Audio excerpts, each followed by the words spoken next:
One पर्यावरण मंत्री अरुण सक्सेना की प्रेस कॉन्फ्रेंस प्रकृति की जीवन दुनिया अनुभव के तहत उत्तर प्रदेश के इको टूरिज्म सत्र का शुभारंभ। नवीनीकृत सुविधाओं और प्रशिक्षित नेचर गाइड के साथ आपका स्वागत को सदैव तत्पर रहेगी प्रदेश सरकार।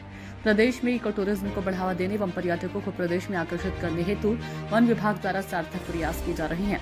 प्रदेश के महत्वपूर्ण eco tourism Dudhwa tiger reserve, Pilibhit tiger reserve, Azamgarh tiger reserve तथा रानीपुर टाइगर रिजर्व पर्यटक के आकर्षण केंद्र बन गए हैं। पिछले वर्ष इको टूरिज्म सत्र 2023 से 24 में पर्यटकों की संख्या पूर्ण वर्षों की सापेक्ष काफी ज्यादा बढ़ी है। इको टूरिज्म सत्र 2023 से 24 में मौसम विभाग से प्राप्त जानकारी के तकनीक विश्लेषण के आधार पर पर्यटन हेतु उचित जलवायु की स्थिति को ध्यान में रखते हुए प्रदेश सरकार द्वारा इको टूरिज्म सत्र 10 दिन बढ़ते हुए 6 जून को बंद करने का फैसला लिया था। पर्यटकों द्वारा इस अवसर का स्वागत करते हुए काफी संख्या में सफारी का भी आनंद उठाया गया। एक पर्यटन सत्र 2024-25 में सूचनाओं का तकनीकी विश्लेषण तथा पर्यटन हेतु आवश्यक तैयारी की समीक्षा करने के उपरांत प्रदेश सरकार द्वारा पर्यटन स्थल 2024 से 25 में 6 नवंबर से प्रारंभ करने का फैसला लिया गया।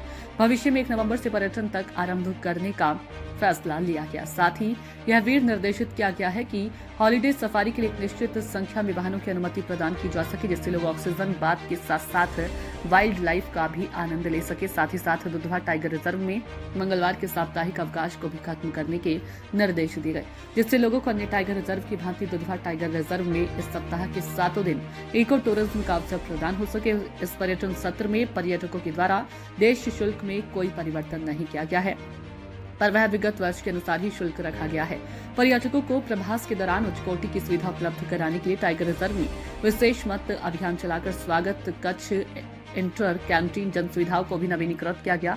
पर्यटकों की सुविधाओं के लिए 30 स्थायी कार्यकर्ताओं को Indian institute of hotel management के माध्यम से हाउस कीपिंग एवं कुकिंग संबंधी प्रशिक्षण का आयोजन माह अक्टूबर 2024 में कराकर प्रशिक्षित भी किया गया। वन्यजीवों के समावलोकन हेतु वॉच टावर, मचान हाइड आदि का सुंदरीकरण किया गया है। वह सपोर्ट स्कोप व बाइनोकुलर की व्यवस्था भी की गई है। सरकार बंधुओं, इलेक्ट्रॉनिक मीडिया के मेरे साथियों, आप सबका स्वागत करता हूं। प्रदेश में इको टूरिज्म को बढ़ावा देने एवं पर्यटकों को प्रदेश में आकर्षित करने हेतु वन विभाग द्वारा सार्थक प्रयास किए जा रहे हैं। प्रदेश के महत्वपूर्ण eco tourism destination Dudhwa tiger reserve, Pilibhit tiger reserve, Amangarh tiger reserve तथा रानीपुर टाइगर रिजर्व पर्यटकों के आकर्षण का केंद्र बन गए हैं। विगत इको टूरिज्म सत्र में 23-24 में पर्यटकों की संख्या में पूर्व वर्षों के सापेक्ष काफ़ी वृद्धि हुई। सन 22-23 में जितने पर्यटक हमारे इन जगहों पर जाते थे, उससे लगभग जोड़े से दुगने पर्यटक हमारे 23-24 में पहुँचे।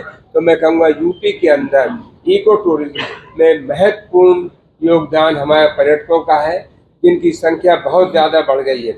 इको टूरिज्म सत्र 23-24 में मौसम विभाग से प्राप्त जानकारी के तकनीकी विश्लेषण के आधार पर पर्यटन हेतु उचित जलवायु की स्थिति को ध्यान में रखते हुए प्रदेश सरकार द्वारा इको टूरिज्म सत्र 10 दिन बढ़ाते हुए, हर बार ये पहले 15 जून को बंद हो जाता था, लेकिन हमने 25 जून तक के लिए इसे किया।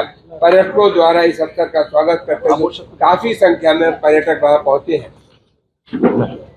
इको पर्यटन सत्र 2024-25 में सूचनाओं का तकनीकी विश्लेषण तथा पर्यटन सत्र हेतु आवश्यक तैयारी की समीक्षा करने के उपरांत प्रदेश सरकार द्वारा पर्यटन सत्र 2024-25 दिनांक 6/11/24 से प्रारंभ करने का निर्णय लिया है। यानी कल से हमारे सभी टाइगर रिजर्व और अन्य इको टूरिज्म के जो स्पॉट्स हैं वो सब आम जनता के लिए खुल जाएंगे, हमारे टूरिस्ट के लिए खुल जाएंगे। भविष्य में हम 1 नवंबर से पर्यटन सत्र आरंभ करने का निर्णय लिया गया है। साथ ही ये भी निर्देशित किया गया है कि फुल डे सफारी के लिए भी एक निश्चित संख्या में वाहनों की अनुमति प्रदान की जा सके, जिससे लोग ऑक्सीजन बाग के साथ साथ वाइल्ड लाइफ का भी आनंद ले सकें। पर्यटन संबंधी कार्यों में इको विकास समिति के माध्यम से जोड़ने का प्रयास किया गया है। हमने ये कोशिश की है कि हमारी जो सफारी चलती है वो वहीं आसपास के गांव वालों में रहने वाले ग्रामवासियों की हो, वहाँ जो ड्राइवर्स हो वहीं आसपास के रहने वाले हों, और हमारे जो गाइड हों वो भी वहीं के हों, ताकि जंगल का आराम, जंगल के पास के रहने वाले वनवासियों को उसका पूरा लाभ पहुँचे। इसके साथ ही साथ वहाँ की कैंटीन का संचालन भी महिला समूह से और वहीं के आसपास के लोगों से कराया गया है। महिला समूह द्वारा तैयार की गई सामग्री के लिए बेचने के लिए वह सोविनियर शॉप, वहां पर आसपास में ग्रामवासी जो भी कुटीर अपने आप से कोई चीज हाथ से बनाते हैं उसको बेचने के लिए सोविनियर शॉप आदि का संचालन इको विकास समिति के माध्यम से कराए जाने का प्रयास किया गया है, ताकि वहाँ के लोकल लोग जो सामग्री बनाएं उसको वहीं के जो टूरिस्ट आए वो खरीद सकें। इसके लिए उनको दुकान दी जाएगी वहाँ पे, ताकि वो बेच सकें।